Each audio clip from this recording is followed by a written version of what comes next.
why would I start a blog? Because I'm not anybody famous, I'm not anybody in particular. Why would anybody care what I have to say? For the first year I wasn't paid anything, and I went from like a 6-figure advertising salary to nothing. I sort of felt like there was something in it and that things were changing, and eventually they did.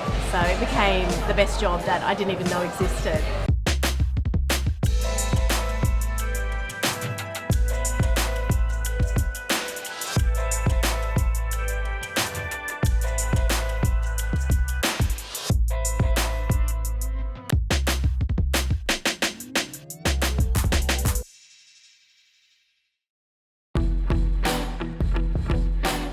Today we're meeting up with two of the top bloggers in Sydney, Lorraine of Quite Nigella. She's a veteran of the scene and probably the OG. And we're meeting Amanda of Chewtown. Two girls in the top 5 of most read blogs in Australia at the moment. We're just going to pick their brain and find out what it's all about. Okay, we're here with Amanda and Lorraine, and they're going to tell us a little bit about their blogs. Amanda, let us know what you do. Sure, so Chewtown is primarily a recipe development blog that I started about 4 years ago. It focuses on really seasonal produce, just creating really flavourful dishes with not too many ingredients that people can really cook from home, to really encourage people to cook as much as possible. It's really heavily rooted in my Italian background. Yep. It's about people getting in the kitchen really more than anything else. So Quite Nigella started just under 8 years ago, and I've been doing it full time for just under 7 years. It's recipe development as well as restaurant reviews and travel. So the recipes tend to be sort of quirky things that just whatever catches my interest. So it can be simple, it can be complicated. I'm inspired by a lot of stuff that I eat in restaurants and cafes, but obviously my version will be the home version, which is a bit more simple than the restaurant version. 20 years ago, it was one reviewer that reviewed. Now it's hundreds of reviewers. I think that everybody has a valid voice. You don't have to have been a chef to understand food.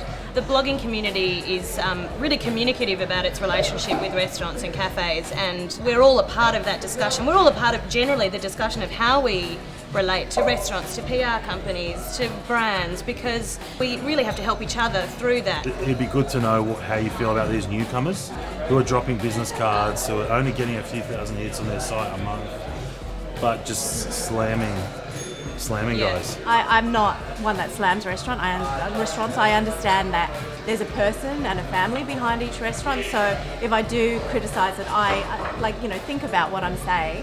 Basically, when readers read the blog, they'll maybe go to that restaurant, and if they find that their experience is different from what the blogger says, then they may not necessarily read that blog again.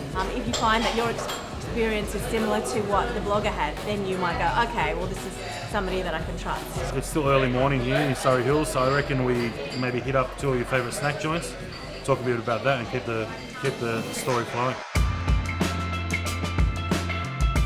Here we are at Bourke Street Bakery, one of Amanda's favourite snack haunts. Bourke Street Bakery is one of those iconic locations in Sydney that now has a few around Sydney. There's always lines, and there's lines for a reason. I mean, I don't really do lines generally, but it's worth it. And when the food's great, things like the ginger brulee tart and the sausage rolls are, they're known for them.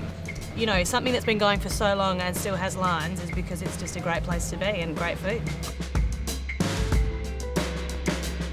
I'm not one for cutlery with a sausage roll, because I was born and brought up in the West, so get your hands in, ladies. Cutlery if you need it. What did you call it? Sausage roll? It's a long way to the shop if you want a sausage roll.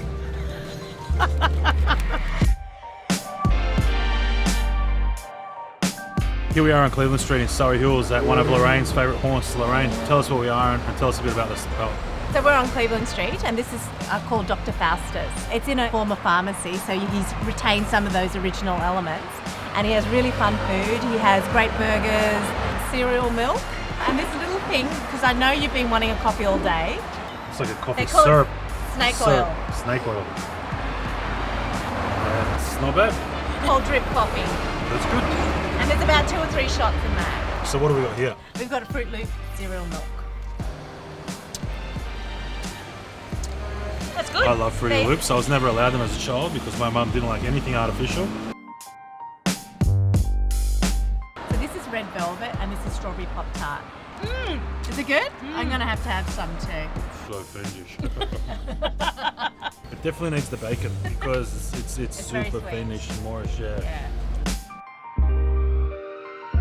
I think technology happened so quickly. 5 years ago, something like Instagram wasn't even around, and now it's huge. So you just got to almost not plan for things. Everything's kind of here to stay. It will change, Yeah. like we said. We don't know what the future of online is. But the key message is we all have to learn to work together. Your readers are the ones that really give you what you have. So never forget that you're writing for them. Ladies, thank you so much. It's been an interesting insight with two veterans of the scene. A lot of respect for what you do. Younger guys of the internet generation who are doing these things, take a note out of their book and just be a bit more thoughtful in what you're doing. Stay safe. So here we've got the beautiful sea lettuce, and this stuff has got this just amazing sesame, almost roasted flavour, Yep. and it just lifts the beaches everywhere.